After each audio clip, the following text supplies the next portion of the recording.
बाप की तरबियत एक अहम रोल होती है और बाप से ज्यादा माँ की तरबियत। इन दोनों चीजों पर मैं आऊंगा, पहले बाप की तरबियत देख लो। यूसुफ अलैहिस्सलातु वस्सलाम का मामला आप जानते ही होंगे, सुना होगा आपने, उलमा से सुना होगा। छोटे थे, भाई लोग ले गए और कुएं में फेंक दिया। अपने बाप के पास आए सारे बच्चे और रोते हुए क्या कहने लगे, या अबाना इन्ना ज़हबना नस्तबिकु व तरकना यूसुफ इंद मताइना फअकलहु ज़िब। आए मेरे अब्बू जान, हम यूसुफ को अपने साथ ले गए, अपने सामान के पास यूसुफ को बिठा दिया और कहा कि तुम इस सामान की देखरेख करना। हम लोग खेल कूद में लग गए और यूसुफ को भेड़िया खा गया। शॉर्ट कर देता हूं इस वाक़े को, लंबा वाक़या है।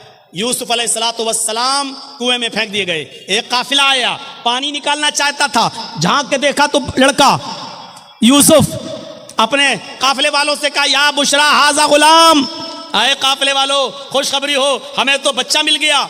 उठाया जल्दी से उस बच्चे को, कहने लगे जल्दी इसको ले चलो, मिस्र के बाजार में बेचो।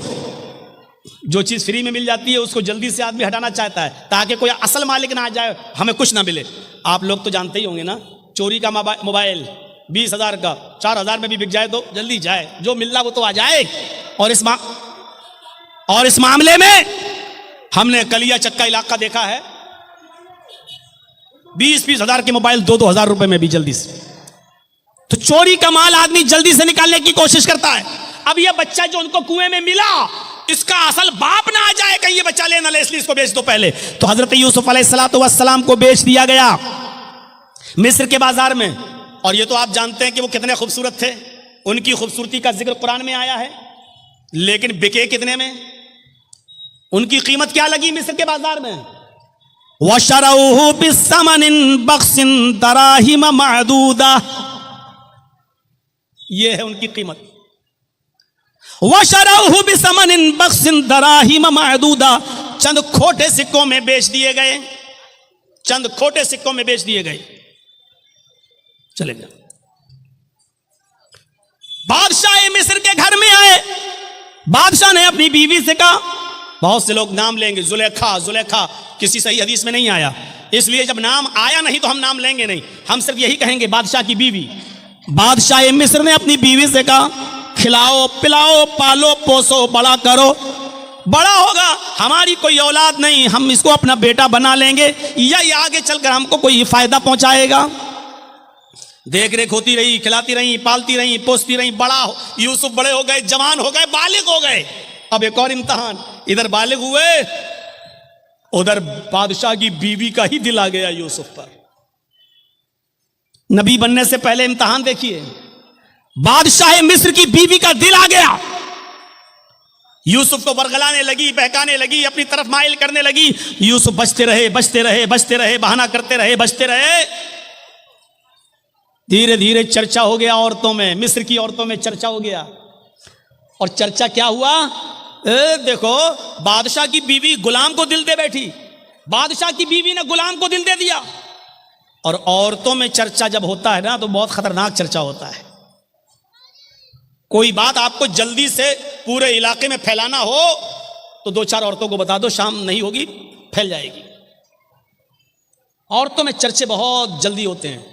वो एक वाकया सुना है, एक आदमी देखना चाहता था कि मेरी बीवी का पेट कितना मजबूत है, उसका हाजमा कैसा है, उस कोई बात अपने दिल में रख पाती है, संभाल करके नहीं रख पाती।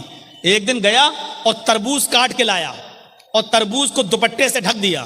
तरबूज लाल रंग का था, उसने दुपट्टे से तरबूज को ढक दिया और लाल रंग ने उस दुपट्टे को लाल कर दिया।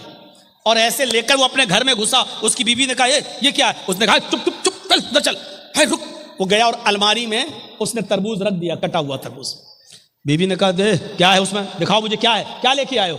उसने कहा देखो तुम मेरी बीवी हो, तुम्हें हम सही से बता देते हैं, बीवी से कोई बात छुपानी नहीं चाहिए। एक आदमी से लड़ाई हो गई थी मेरी, मैंने उसकी गर्दन काट दी, मैंने उसका सर कलम कर दिया। और दिन में हम उसके गर्दन को फेंक नहीं सकते, कहीं पुलिस पकड़ लेगी, इसलिए रात जब हो जाएगी तब हम नदी में फेंकने जाएंगे उसका सर। तुम चुप रहो, किसी को बताना नहीं। नहीं नहीं नहीं, मेरा आदमी फंस जाएगा, मैं क्यों बताऊंगी किसी को? नहीं नहीं ठीक ठीक ठीक, चलिए। 4 बजे के आसपास, 3 बजे के आसपास दिन में उसने तरबूज रखा था अलमारी में। और मगरिब की अजान होने तक पुलिस आ गई उसके घर। पुलिस छापा मारा। इसने कहा ये कहां जा रहे हो? कहा मुझे पता चला है कि तुम किसी आदमी की गर्दन काट कर लाए हो। घर खोलो। लेडीज पुलिस भी थी साथ में। पूरा घर छान मारा, अलमारी खोलने की नौबत आई।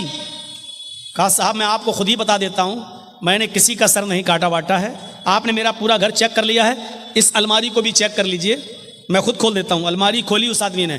कहा साहब सर नहीं काटा है, ये तरबूज के मैंने 2 टुकड़े कर दिए थे, तरबूज को मैंने दुपट्टे में लपेट लिया था और इस तरबूज को मैंने लाकर यहां रख दिया।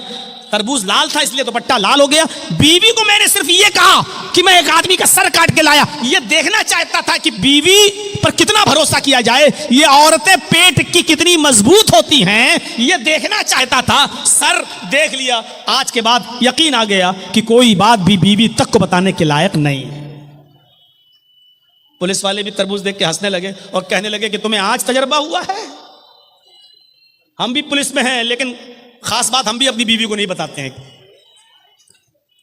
मसल मशहूर है ये, औरतों में चर्चा हो गया। यूसुफ को अपना दिल दे बैठी बादशाह की बीवी।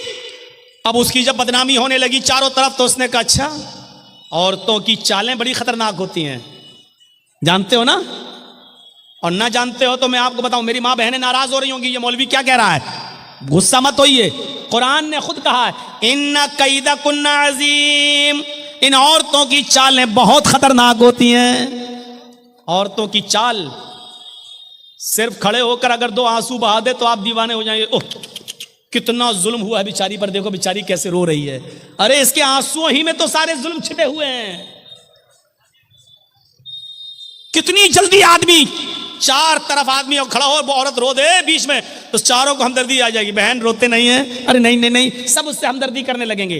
कुरान की आयत पर एतबार करिए, इन्ना कैदा कुन्ना अज़ीम, इन औरतों की चालें बड़ी खतरनाक होती हैं।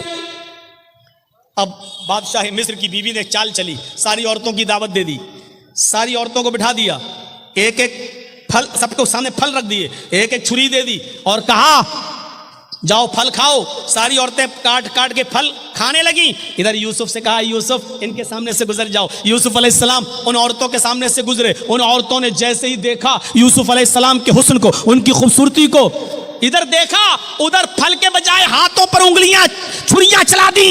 उंगली कट रही है और वो देखती चली आ रही हैं। उंगली कट रही है लेकिन देख रही हैं, तकलीफ नहीं हो रही है। कभी कभी आप बहुत तेज एक्सीडेंट कर जाएं और आपका सर किसी दीवार से बहुत तेज टकरा जाए तो उस वक्त आपको तकलीफ नहीं होगी। 15 मिनट के बाद, 20 मिनट के बाद, आधे घंटे के बाद आपको दर्द की तकलीफ होगी। ऐसे ही ये औरतें यूसुफ के हुस्न को देखकर शस्त्र रह गईं।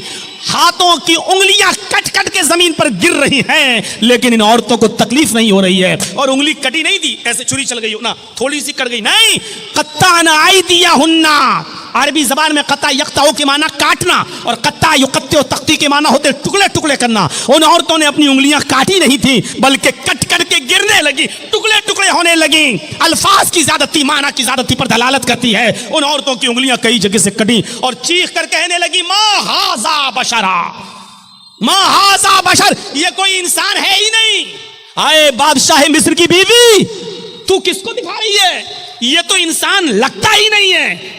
इन हाजा इल्ला मलकुन करीम, ये तो कोई बुजुर्ग फरिश्ता नजर आता है, ये तो कोई फरिश्ता दिखाई देता है, फरिश्ता दिखाई देता है। यानी अभी सिर्फ बादशाह मिस्र की बीवी का दिल था, अब मिस्र की सारी औरतों का दिल आ गया। अब सारी चाहने लगी यूसुफ मेरे हो जाएं, यूसुफ हमारी तरफ माइल हो जाएं। अब बादशाह की बीवी ने कहा देखा तुम ताने मारती हो ना, अब बताओ मेरा क्या कसूर है, बताओ मेरी क्या गलती है? जो मैं चाहती हूं यूसुफ से वही तो तुम लोग भी चाह रही हो, बताओ मेरा क्या कसूर है? और वही धमकी दी बादशाह की बीवी ने। जरा धमकी सुनिए। आए औरतों, आए मिस्र की, मिस्र वालियों, अगर इस लड़के ने, इस जवान ने, इस यूसुफ ने अगर मेरा इरादा पूरा नहीं किया, मेरी बात नहीं मानी, इशारा आप समझ रहे होंगे। आए मिस्र की औरतों, अगर यूसुफ ने मेरी बात ना मानी, अगर मेरा इरादा पूरा ना किया, मेरी बात ना मानी और मेरे साथ वो काम नहीं किया जो मैं चाहती हूँ, अगर ये मेरे करीब ना आया तो इसको सख्त से सख्त सजा दिलवाऊंगी या जेल के अंदर सड़वा दूंगी। जेल के अंदर सड़ेगा, ये जेल के अंदर अपनी पूरी जिंदगी गुजारेगा। जब यूसुफ अलैहिस्सलाम को ये धमकी मिली कि ये कह रही है अगर इसने मेरी बात ना मानी तो सख्त से सख्त सजा दिलवाऊंगी या जेल में सड़ा दूंगी, तो आसमान पे नजरें डाली यूसुफ अलैहिस्सलाम ने और अपने रब को पुकार कर क्या फरमाया, रब्बिस सिजनु अहब्बु इलैया मिम्मा यदऊननी इलैहि। आए मेरे रब, आए मेरे परवरदिगार, मुझे जेल की जिंदगी ज्यादा महबूब है, मुझे जेल में जाना ज्यादा पसंद है, मुझे जेल में रहना ज्यादा गवारा है, मैं जेल में पूरी जिंदगी गुजार लूंगा, मुझे जेल में ज्यादा जाना ज्यादा महबूब है, पसंद है। लेकिन वो काम करना मैं तैयार नहीं, वो काम गवारा नहीं जिस काम के लिए ये औरतें मुझे बुला रही हैं। यानी एक नहीं बुला रही थी, कई औरतें बुला रही थी सारी। तो क्या कहा, आय अल्लाह जेल में जाना पसंद है लेकिन वो काम करना पसंद नहीं जिसकी तरफ ये मुझे बुला रही हैं। यदऊननी इलैहि, जमा मुअन्नस गायब का सेगा, एक औरत नहीं कई औरतें थी जो ये कह रही थी आए यूसुफ हमारे पास आ जाओ। और यूसुफ ने कहा, अल्लाह मुझे जेल जाना पसंद है लेकिन वो काम करना पसंद नहीं है जिस काम के लिए ये औरतें मुझे बुला रही हैं। अब तेरी मदद मुझे चाहिए। और मदद क्या चाहिए, व इल्ला तस्रिफ अन्नी कैदहुन्ना, इनकी चालों से मुझे बचा ले। अगर तूने मुझे इनकी चालों से न बचाया, अगर तूने मुझे इनकी चालों से महफूज न रखा, अस्बु इलैहिन्ना, तो मैं भी इनकी तरफ माइल हो जाऊंगा, मैं इनकी चालों में फंस जाऊंगा, मैं इनकी चालों में गिरफ्तार हो जाऊंगा। व अकुम मिनल जाहिलीन, और जाहिलों नादानों में मेरा शुमार हो जाएगा। यानी औरतों की चालों से बचने के लिए यूसुफ अलैहिस्सलाम भी दुआ कर रहे हैं अल्लाह से, कहे अल्लाह मैं जेल में चला जाऊंगा ये पसंद है लेकिन वो काम करना पसंद नहीं है जिसकी तरफ ये मुझे दावत दे रही हैं। हाँ लेकिन तू मुझे इनकी चालों से बचा ले। पता नहीं कौन सी चालें हैं, पता नहीं कैसी कैसी चाल ये इस्तेमाल करके मुझे अपनी तरफ माइल कर लें, इसलिए मेरे परवरदिगार तू मुझे बचा। और फिर भी यूसुफ अलैहिस्सलाम चाल से बच नहीं सके। कहा ओ यूसुफ एक काम है। कहा अच्छा चलो काम है, मैं तो खरीदा हुआ गुलाम हूं इनका, बात मानना पड़ेगी, आओ इधर आओ। वो यूसुफ को ले गई, दरवाजा बंद कर दिया, दूसरे कमरे में ले गई, उसका दरवाजा बंद कर दिया, एक और कमरे में ले गई, उसका दरवाजा बंद कर दिया। वगल्लक़तिल अब्वाब, एक नहीं कई दरवाजे थे बंद कर दिए। और आखिरी वाले रूम में ले जाकर कहा यूसुफ आओ, आज तन्हाई है, मौका है, कोई नहीं है, आओ, मैं कब से तुम्हारे बड़े होने का और बालिग होने का इंतजार कर रही थी, आओ, तुम्हारी खूबसूरती और हुस्न ने मुझे तुम्हारा दीवाना कर दिया है, आओ मेरी तरफ आओ। यूसुफ अलैहिस्सलाम ने कहा माज़अल्लाह, अल्लाह की पनाह, क्या इसीलिए तुम मुझे यहाँ लेकर आई हो?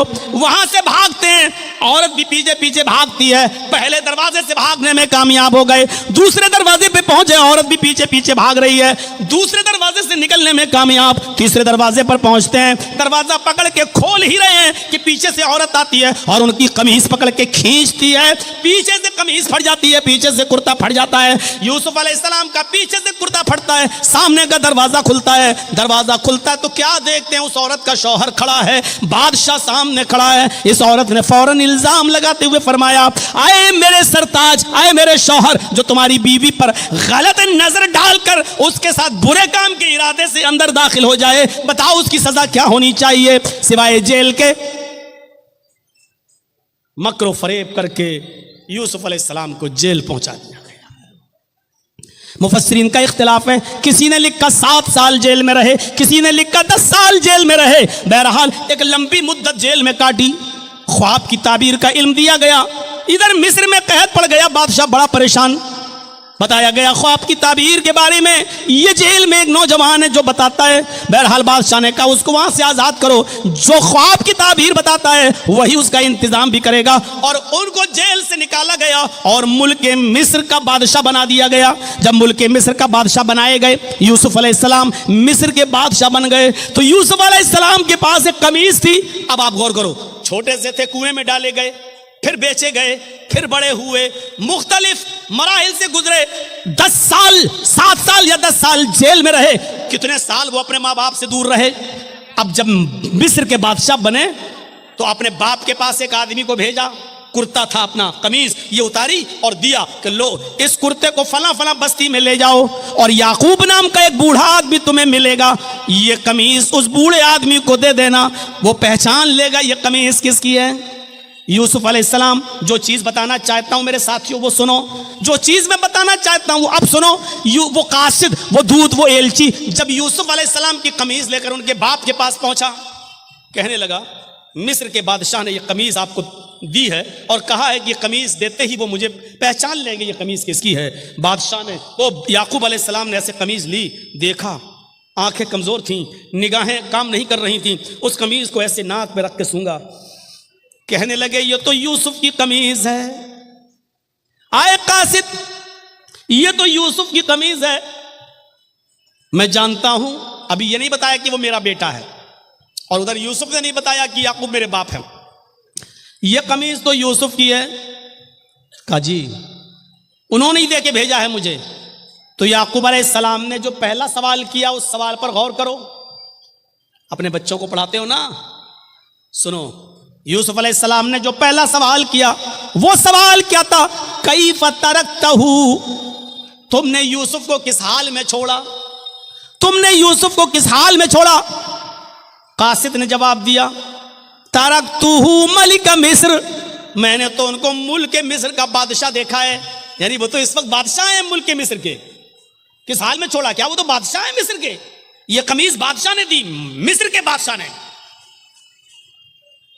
याकूब अलैहिस्सलाम की आंखों में आंसू। पढ़िए तफसीर इब्न कसीर और मालिमुत तंजील। याकूब अलैहिस्सलाम ने रोते हुए कहा ला असअलुकुम अन हाज़ा, नहीं नहीं तुम समझे नहीं, मैं ये नहीं जानना चाहता कि वो एमएलए है, एमपी है, राज्यसभा का सांसद है, चीफ मिनिस्टर है, प्राइम मिनिस्टर है, बादशाह है, चेयरमैन है, क्या मैं ये नहीं जानना चाहता। अगर आपको पता चल जाए कि आपका बेटा चीफ मिनिस्टर हो गया कितने खुश होंगे? आपको पता चल जाए कि आपका बेटा एमएलए एमपी हो गया तो आप कितने खुश होंगे? यूसुफ अलैहिस्सलाम के बारे में जब उनके बाप याकूब को पता चला कि मेरा बेटा मुल्क मिस्र का बादशाह बन गया तो खुश नहीं हुए।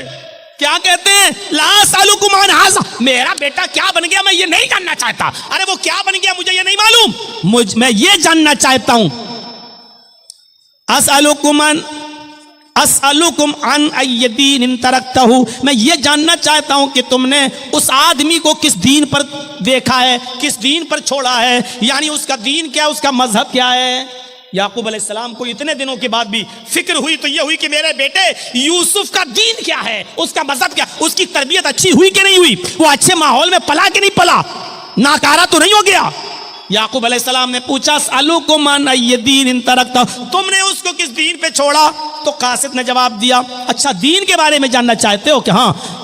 कहा काल यशहदु अन ला इलाहा इल्लल्लाह, मैं उसका दीन नहीं जानता, बस इतना जानता हूं कि वो लोगों से ये कहता है कि अल्लाह के अलावा कोई माबूद नहीं, वो लोगों से ये कहता है कि एक अल्लाह की इबादत करो, अल्लाह के अलावा तुम्हारा कोई माबूद नहीं, उसी की इबादत करो, उसी को सजदा करो, उसी से मांगो। याकूब अलैहिस्सलाम कहते हैं अल्हम्दुलिल्लाह, मैं अपने बेटे की तरबियत से खुश हूं कि इस हाल में और बादशाह बनने के बाद भी, मुख्तलिफ मराहिल से गुजरने के बाद भी वो अपने रब को नहीं भूला, वो अपने अल्लाह को नहीं भूला। तो कुरान की तालीम अल्लाह की मारफत इंसान को बताती है। ये होना चाहिए एक बाप की जिम्मेदारी। आपका बेटा एमएलए, आपका बेटा एमपी, आपका बेटा चेयरमैन, आपका बेटा प्रमुख, आपका बेटा सभासद, आपका बेटा सब कुछ, लेकिन ये बताओ कि आपके बेटे की तालीम क्या है, आपके बेटे का मजहब क्या है, आपके बेटे की दावत क्या है, उसका दीन क्या है। क्या वो यशहदु अन ला इलाहा इल्लल्लाह पढ़ता या नहीं पढ़ता, एक अल्लाह की इबादत करता या नहीं करता, ये चीज जरूरी है। और जब आदमी ये जान ले कि एक अल्लाह है, उसी की इबादत की जाएगी, तो फिर वो अल्लाह के अलावा किसी को राज़िक नहीं समझता, अल्लाह के अलावा किसी को सजदा नहीं करता, फिर अल्लाह के अलावा वो किसी से डरता नहीं, क्योंकि उसने अल्लाह को अपना माबूद मान लिया है। आज के इस दौर में जगह जगह पर बुराइयों का जाल बिछा हुआ हो, जगह जगह पर बुराइयों ने अपने पैर फैला लिए हों, जरा बताइए, आप निकल के देख लीजिए अभी इसी जलसे में, और थोड़ा सा बाहर निकल कर जाके नुमाइश देख लीजिए, मेला देख लीजिए, झूले देख लीजिए। इसी में एक तरफ दीन के नाम पर जलसा और दूसरी तरफ मेला और ठेला, और देखिए कि उस बाजार में आपको मर्दों से ज्यादा औरतें सामान खरीदते हुए नजर आ जाएंगी, अपने बच्चों को झूला झुलाते हुए नजर आ जाएंगी, और मर्दों का औरतों का इख्तिलात ऐसी जगह पर होता है। जो इस्लाम हमें यह कहता है कि औरत जिसकी आवाज भी इतने पर्दे में होना चाहिए कि अगर इमाम मस्जिद में रुकू करना या सजदा करना भूल जाए या एक रुकू के बजाय 2 रुकू कर ले और किसी मर्द को पता ना हो, पीछे कोई टोकने वाला ना हो, सुभान अल्लाह और अल्हम्दुलिल्लाह कहने वाला ना हो, और औरत को मालूम हो, औरतों की सफ़े लगी हो पीछे पर्दे के पीछे, उनको मालूम हो कि इमाम भूल गया, तो उनको इतनी दूर से सुभान अल्लाह और अल्हम्दुलिल्लाह कहने की ज़रूरत नहीं, अल्लाहु अकबर कहने की ज़रूरत नहीं है, क्योंकि अगर वो बोलेंगी तो उनकी आवाज़ मर्द सुनेंगे, उनकी आवाज भी कहीं फितना ना बन जाए और नमाज पढ़ने वाले मर्दों के जहन में घुस न जाए कि बड़ी सुरीली बारीक आवाज, बड़ी जादू वाली आवाज है, और कहीं फिर ऐसी सुरीली आवाज वाली का पीछा ना करने लगे। इसलिए औरतों को हुक्म दिया कि वो तस्फीक करेंगी, यानी सुभान अल्लाह अल्लाहु अकबर नहीं कहेंगी, बल्कि वो ताली बजाएंगी, ऐसे हैं या ऐसे। और इस आवाज को जब इमाम सुनेगा तो समझ जाएगा कि मैं भूल गया हूं। गौर कर रहे हैं? सुभान अल्लाह कितना अच्छा जुमला है, अल्लाहु अकबर कितना प्यारा जुमला है, ज़मीन व आसमान नेकियों से भर जाते हैं, लेकिन औरतों को ये जुमला भी जोर से बोलने की इजाज़त नहीं है। मस्जिद के अंदर भी, जब मस्जिद के अंदर भी बोलने की इजाज़त नहीं है तो बाहर जलेबी वालों से जलेबी खरीदने के लिए 1 किलो दे दो, आधा किलो दे दो, ये तुम्हें परमिशन कहाँ से मिल गई? दुकानदार पे जाओ, दुकान पे शॉपिंग खरीदने के लिए, बहस करो, साहब तुम तो इतने का दे रहे हो, बगल वाला तो इतने का दे रहा है, बहस करो, ये कहां से तुम्हें परमिशन मिल गई? आज के सुरयानियत के दौर में कदम कदम पर मेरे भाइयों वो दौर याद करो कि अबू बकर सिद्दीक ने सिर्फ 1 खजूर खा लिया था बस, और जब उसके गुलाम ने कहा कि ये खजूर तो मैं कहानत गढ़ के लाया हूं, किसी को मैंने कह दिया था कि तुम्हारी बीवी को बेटा होगा, आज उसको बेटा हुआ है, तो वो खुशी में हमको दे गया। अच्छा, ये तो अल्लाह को मालूम है बेटा है कि बेटी है, तुमने कैसे बता दिया? कहा वो तो मैंने धूल में लाठी मारी और उसके घर में बच्चा पैदा हो गया। अबू बकर सिद्दीक पानी पीते गए और हलक में उंगली डालते गए और कै करते गए, फिर उंगली डाली, फिर कै किया, और जब तक पूरा खजूर जो खा लिया था निकाल नहीं दिया तब तक सुकून नहीं मिला। और बाद में कहा हराम का 1 लुकमा अगर कोई खाता है, 1 लुकमा, तो अल्लाह ताला उसके दिल को सयाह कर देता है, सयाह काला कर देता है, और जब तक वो तौबा न कर ले अल्लाह उस नुक्ते को मिटाता नहीं है। तौबा कर लेता है तो नुक्ता मिटा देता है, और तौबा नहीं करता तो वो नुक्ता बढ़ते बढ़ते पूरे दिल को काला कर देता है।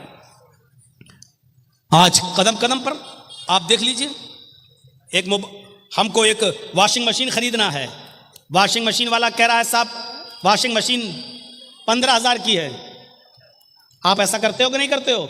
साहब 15,000 रुपए तो नहीं है, 5,000 रुपए ले लो और बकिया किस्तें बांध लो। और किस्तें बांध दी गई, किस्तें बांध दी गई। अब वो भले ही 15,000 की जगह 16,000 दे रहे हैं, क्योंकि वो आपने एक लोन ले लिया है। अब आपको हर महीने 500 रुपया, 1,000 रुपया आपको देना पड़ रहा है।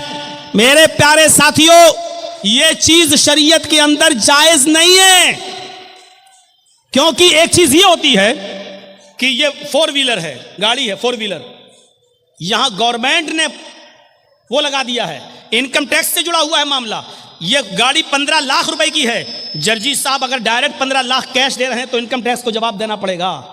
यहां लोन लेना जायज है, इनकम टैक्स से बचने के लिए यहां लोन लेना जायज है। 5 लाख रुपए देकर बकिया 10 लाख रुपए का लोन कर देना ताकि इनकम टैक्स से हम बच सकें, यहां लोन लेना जायज है, क्योंकि गवर्नमेंट की नजर में आप आ जा रहे हैं तो ये मजबूरी है यहां। लेकिन हमारे पास ये मोबाइल खरीदने का पैसा है, ये मोबाइल 15,000 का है, मेरे पास 15,000 रुपए हैं भी, लेकिन इसके बावजूद भी हम 5,000 देकर 1,000 रुपए महीना हम बाद में आपको देंगे, तो ये चीज जायज नहीं है। आज कदम कदम पर ऐसी बुराइयां हमें देखने को मिलती हैं। आज हम हराम के किस लुकमे तक पहुंच चुके हैं हमें पता नहीं है। हम नमाज भी पढ़ रहे हैं और हराम लुकमे भी खा रहे हैं। हजरत आयशा फरमाती हैं, तुम्हारी कमर कमान की तरह झुकी क्यों ना जाए, दुआएं करते करते यानी तुम बूढ़े क्यों ना हो जाओ, जब तक तुम हलाल लुकमा नहीं खाओगे और हराम लुकमा नहीं छोड़ोगे, अल्लाह तुम्हारी दुआ को तुम्हारे सर से ऊपर नहीं ले जाएगा। क्रेडिट कार्ड अभी पूछो ना तो बड़े बड़े लोगों के पास क्रेडिट कार्ड मिलेगा। क्रेडिट कार्ड की हैसियत क्या आपको मालूम है? क्रेडिट कार्ड, बैंक आपके बैलेंस को देखते हुए क्रेडिट देती है आपको। क्रेडिट कार्ड 1 लाख रुपए आपको उधार दे दिया गया, आपने ले लिया, एक लिमिट होती है, इस लिमिट में आपको वो बैंक में उतना पैसा देना है तब तो ठीक, और जैसी वो लिमिट निकली आपके ऊपर परसेंटेज लगना शुरू हो गया, आपको अब मजीद देना पड़ेगा। अब 1,05,000 देना है, 1,10,000, क्योंकि आपने लिमिट के अंदर आपने पैसा जमा नहीं किया। कोई बैंक आपको 1 लाख रुपया उधार क्यों देगी? आपको क्यों देगी 2 लाख? आपको क्यों देगी 1 लाख? वो जानती है कभी ना कभी तो आप ऐसा करेंगे कि वक्त पे नहीं दे पाएंगे, कभी मजबूरी होगी आपके साथ, और जहां मजबूरी में आपने एक किस्त भी जमा नहीं की वहीं से आपके ऊपर ब्याज लगना शुरू होगा। इसलिए उलमा ने बिल इत्तिफाक फतवा दिया है कि क्रेडिट कार्ड बनवाना जायज नहीं है और क्रेडिट कार्ड नाजायज। अब आप अंदाजा लगाइए। तो हमें ये मदरसों से ये चीजें मिलेंगी आपको, या गहरा मुताला कीजिए। आज हर जबान में किताबें छप चुकी हैं, हर जबान में किताबें आ चुकी हैं। आप इस्लाम का मुताला कीजिए, हलाल और हराम को देखिए। मेरे भाइयों, कदम कदम पर आपको हराम और हलाल की तमीज आज उड़ चुकी है, कदम कदम पर देखने को मिलेगा। तो बाप अपनी औलाद की अच्छी तरबियत करता है, माँ भी अपनी औलाद की अच्छी तरबियत करती है। तज़किरतुल हुफ़्फ़ाज़ में अल्लामा शम्सुद्दीन ज़हाबी ने नकल किया है कि एक औरत थी जिसके घर जब बच्चा पैदा हुआ, एक औरत थी जिसके घर में एक बच्चा पैदा हुआ। जब वो बच्चा पेशाब करता था तो उसकी माँ उसकी शर्मगाह पर पानी डाल दिया करती थी। बच्चे ने पेशाब किया, माँ ने पानी डाल दिया, बच्चे ने पेशाब किया, फिर माँ ने पानी डाल दिया। माँ पानी जरूर डाल दिया करती थी। आजकल हमारी माएँ क्या करती हैं? बच्चे की पैंट की चैन खोली, बेटा यहाँ खड़े होकर पेशाब कर ले, यहाँ खड़े होकर पेशाब कर ले, बेटा खड़े, 5 साल 6 साल का बच्चा खड़े होकर पेशाब। यहाँ बच्चा पेशाब करता, माँ पानी डाल देती। पहला दिन था उस बच्चे के चलने का, पहला दिन था बच्चे के चलने का। बच्चा जैसे ही पहला दिन खड़ा हुआ और उसको चलने लगा, उसको पेशाब लगा, बच्चे ने ऐसी पानी का बर्तन उठाया अपने कमजोर हाथों से और ऐसे लंगड़ाते हुए धीरे धीरे चाल से गया और दरवाजे के पास जाकर बैठ गया। माँ दूर से देख रही है कि देखिए मेरा बेटा क्या करता है। वो बैठ गया, उसने अपना कपड़ा खुद उतार लिया, बैठ के पेशाब करने लगा। उसको मालूम नहीं कि पेशाब कैसे होता है, उसको पता नहीं इस्तिंजा कैसे होता है, उसको पता नहीं पानी किस हाथ में पकड़ना चाहिए और शर्मगाह किस हाथ में पकड़ना चाहिए, उसको नहीं मालूम। उसको सिर्फ इतना मालूम है कि मेरी माँ मेरी शर्मगाह पे पानी डाल देती थी, बस। उसने पेशाब किया और पानी अपनी शर्मगाह पे ऐसे ऐसे लिया और ऐसे डाल लिया, अपनी शर्मगाह पर पानी डाल लिया, ऐसे लिया और ऐसे पानी उड़ेल लिया। उसने धोया नहीं, वो जानता ही नहीं, बच्चा है छोटा, पहला दिन था चलने का। उसने पानी अपनी शर्मगाह पे डाला, माँ दूर से देख रही है, वही उसकी आंखों में आंसू आ जाते हैं और रोते हुए कहती है, फुस्तु बिरब्बिल काबा, काबे के रब की कसम में कामयाब हो गई, अल्लाह की कसम में कामयाब हो गई। मैं जो सिखाना चाहती थी अपने बच्चे को मैंने वो सिखा दिया, मैं जो सिखाना चाहती थी अपने बच्चे को मैंने सिखा दिया। मैं यही सिखाना चाहती थी कि मेरा बेटा पैंट की चैन खोल के खड़े होकर गधे और कुत्तों की तरह पेशाब न करे। मैंने बहुत कुछ कह दिया है, गधे और कुत्तों की तरह पेशाब ना करे। अक्लमंद होगे तो समझ गए होगे कि मैंने क्या कहा है, और नहीं होगे तो एक कान से सुन के दूसरे कान से उड़ा दोगे। ये तालीम आपको माँ की गोद से मिलेगी। मदर्स लेप is first college for children. माँ की गोद बच्चे का पहला मदरसा है, या इन दीनी मदरसों से मिलेगी। आप बड़े बड़े यूनिवर्सिटी देख लो, पूर्णिया मेडिकल कॉलेज देख लो, किशनगंज मेडिकल कॉलेज देख लो, जामिया मिल्लिया JNU, बड़े बड़े कॉलेजेस और यूनिवर्सिटीज देख लो, जहां से पढ़ के निकलने वाले बड़े बड़े डॉक्टरों को, इंजीनियरों को देख लो। उनको डिग्रियां तो मिल गई, डॉक्टरी की, PhD की, इंजीनियर की, लेकिन तरबियत नहीं मिली। आज उनको सड़क के किनारे पैंट की चैन खोलकर गधों की और कुत्तों की तरह पेशाब करते हुए आप देख सकते हो। तरबियत माँ की गोद से या मदरसों से मिलती है। इसलिए बच्चे को पढ़ाने और लिखाने के साथ साथ अच्छी तरबियत भी जरूरी है।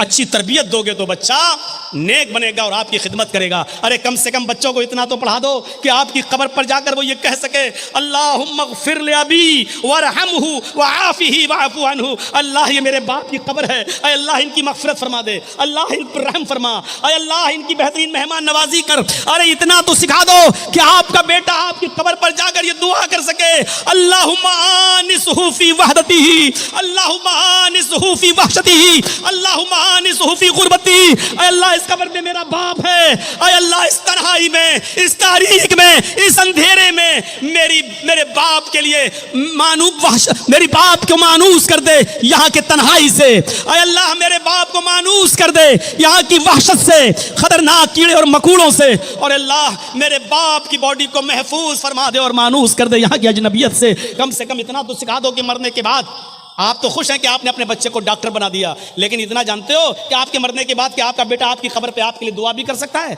आज भी वो जाता तो कहता, अल्लाह मेरे बाप को बख्श दे, अल्लाह मेरे बाप की कब्र को, अल्लाह मेरे बाप के गुनाह को माफ कर दे। अरे ये कोई दुआ हुई? तुम अपनी जबान में दुआ कर रहे हो। अरे दुआ भी करो तो वो दुआ करो जो अल्लाह के नबी ने बताई है, जो अल्लाह के नबी ने फरमाया है। अल्लाहुम्मा इन्ना भी फी जिम्मतिक व हब्ली जवारिक फक़ही मिन फितनतिल क़ब्रि व अज़ाबिन नार व अंत अहलुल वफ़ाई वल हक़ फ़ग़फ़िर लहू वरहमहू इन्नका अंतल गफ़ूरुर रहीम। क्या कोई बेटा है जो अपने बाप की कब्र पे जाके ये दुआ पढ़ता है? बाप तो तुम्हें डॉक्टर बना के चला गया, लेकिन तुम अपने बाप की कब्र पे जाके ये भी नहीं पढ़ सकते हो क्योंकि बाप ने तुम्हें ये नहीं सिखाया था। कितना बदनसीब है बाप जो अपने बेटे को डॉक्टर इंजीनियर तो बना दिया, लेकिन तू अपने मरने के बाद ऐसा नहीं बना सका कि तेरा बेटा तेरी कब्र पे आके तेरे लिए दुआएं मग़फ़िरत भी कर सके। 1:30 बज गया है, 11:45 से 1:30 तक बोलना। मेरे भाइयों, फिर भी मैंने और जगहों की बनिस्बत 20 मिनट ज़्यादा आपका ले लिया। अब हमारे बाद जो मुकर्रिर हैं वो आपसे खिताब करेंगे।